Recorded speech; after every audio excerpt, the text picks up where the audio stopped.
Hi guys, share ko lang po dito sa Safari Gallery.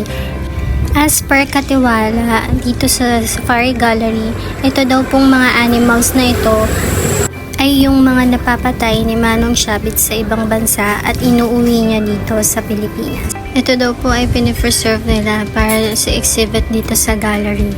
Every animals po ay may mga picture at doon makikita mo po paano niya nakuha at nahunt yung mga animals. As per katiwala pa rin, ito daw pong mga napapatay niya ay binabayaran niya para may uwi niya dito sa Pilipinas. Biruin mo kung gaano kayaman si Manong Shabit.